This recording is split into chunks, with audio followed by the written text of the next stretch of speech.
So today on the Tom Joyner Morning Show on Tom Joyner TV, we are talking to the one and only. Look, you just can't even sit still. I can't stand it. I can't stand it. Every time I start thinking about why I'm talking to you or anybody else right now, I just start shaking. But it's you crazy. are always like this. This is not a special kind of energy. This is always you.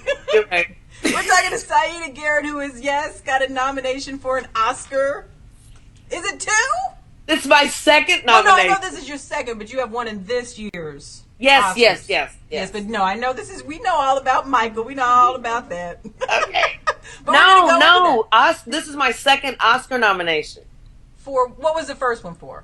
Love You I Do for Jennifer Hudson and Dreamgirls.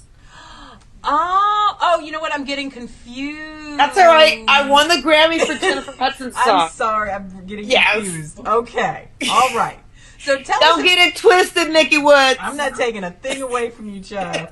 Okay, good. So tell us about this Oscar nomination and why you were chosen, or how did you learn about it? How do you get a notice that you got an Oscar nomination? Well, you have a good friend in Sergio Mendes when he's working on an Oscar-nominated project. That's what happens.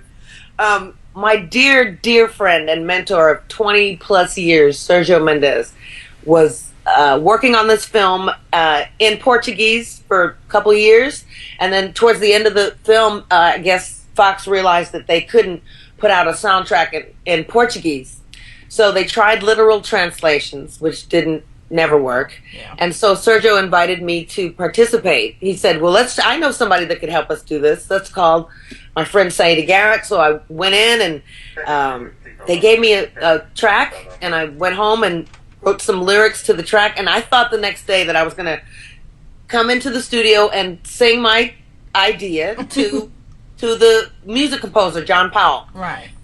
But I walked in the studio, there was every executive from Fox, 6 background singers, Carlos Saldana, the director, Sergio Mendes, and Mika, who is also a co-writer on some of this stuff. Okay. And Carlinhos Brown. It was like trial by fire. Everybody was there. I thought I was just coming in to sing my little idea for my demo. Right. And the singers are like, "No, we need our parts." Yeah. So I was lucky enough that they liked what I did, and we recorded the song that I'd written the night before the next day. And when I left the studio that day, they gave me another song to do the lyrics to. So I ended up having 4 songs in this film. And the film is Rio. The song is called "Real in Rio." Yes, and my kids and I absolutely love the movie. So thank you. I was thrilled for you. Their kids love it too. Yeah. Now, was there a little bit of controversy around the nominations? Yes, because normally they nominate 5 songs. That's right. And I know that they only nominated 2, right? Yes, but I'm not mad at that. I know, but Mary J. Blige's child. I know. She's looking for you.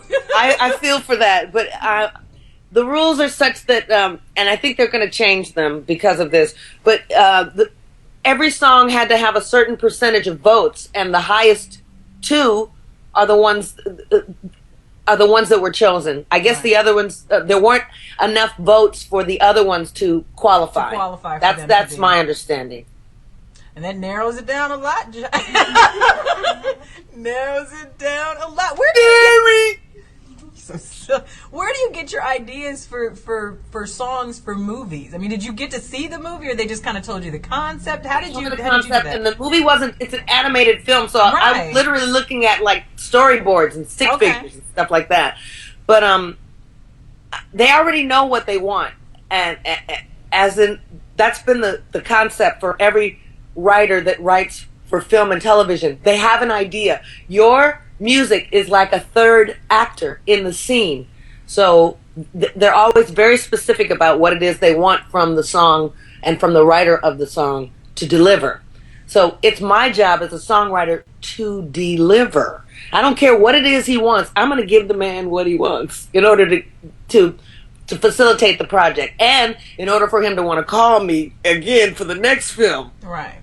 So, yeah. Well, and you have a history of delivering. I mean, you've delivered over and I do, but don't spread that around.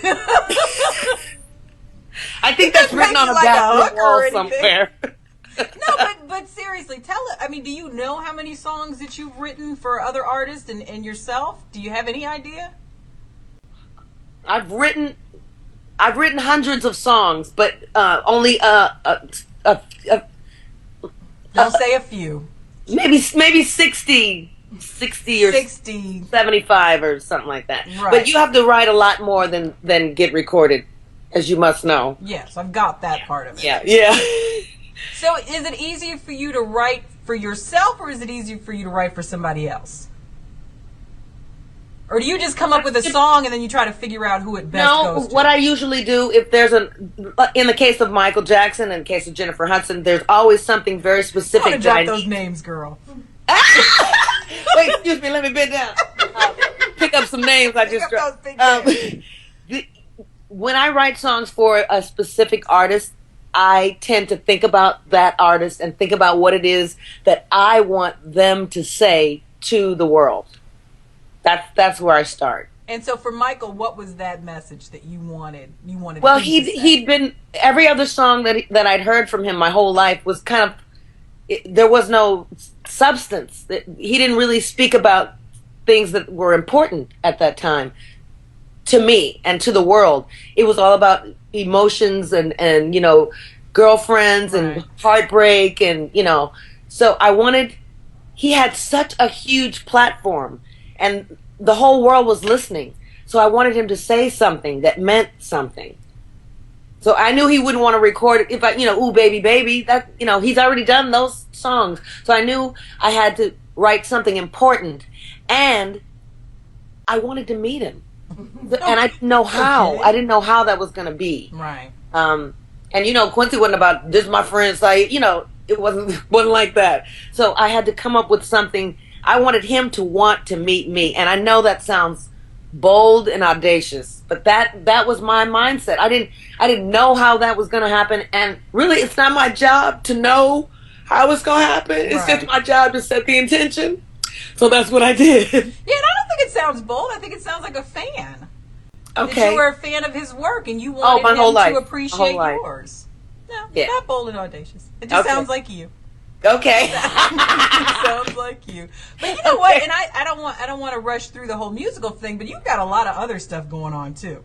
I do. Yes, I do. You have a lot of projects. I'm very excited about my newest project through the Artist Share fan-funded model for creating for artists that have fans whose fans want to see them make another record, because I don't have a record deal. So, and my fans, since Michael passed, they really want to hear something more from me. So my fans are funding my current album project, and you can participate by. As I look at her biggest fan in the back, she's check out artistshare.com/Siedah Garrett. And so is this for other artists or just for you? Is this something you're doing for you? This is just for moi, for my fans to support me in this new venture. Okay, give it to us one more time. You can participate in my Artist Share fan-funded album project by clicking on artistshare.com/Siedah Garrett. Very good. What about the handbags? Let me start over. artistshare.com/Siedah Garrett. Yeah. What about the handbags? Well, those are on hold for the moment. Are they? They were beautiful. I can't concentrate on everything at once. I'm focusing on something. It's still in the mix, but it's not at the forefront at this point. But you can still purchase them online. Siedah, what are your thoughts on Whitney? Oh, I miss her. She will be missed. I mean, she had one of the greatest voices of all time. Did you ever write anything for her? No, I was never asked to write for Whitney, but I've met her several times, and she's one of the people that I've always wanted to work with, her and Prince. But unfortunately, I won't get that opportunity. But she will be, as you know, she will be missed. She was loved by millions. She was adored by the whole world, and we all sort of stumbled through her trials and tribulations with her. And we were all rooting for her, you know. So, yeah, it's really sad. I'm sorry. Way to cheer me up. I know, I'm sorry.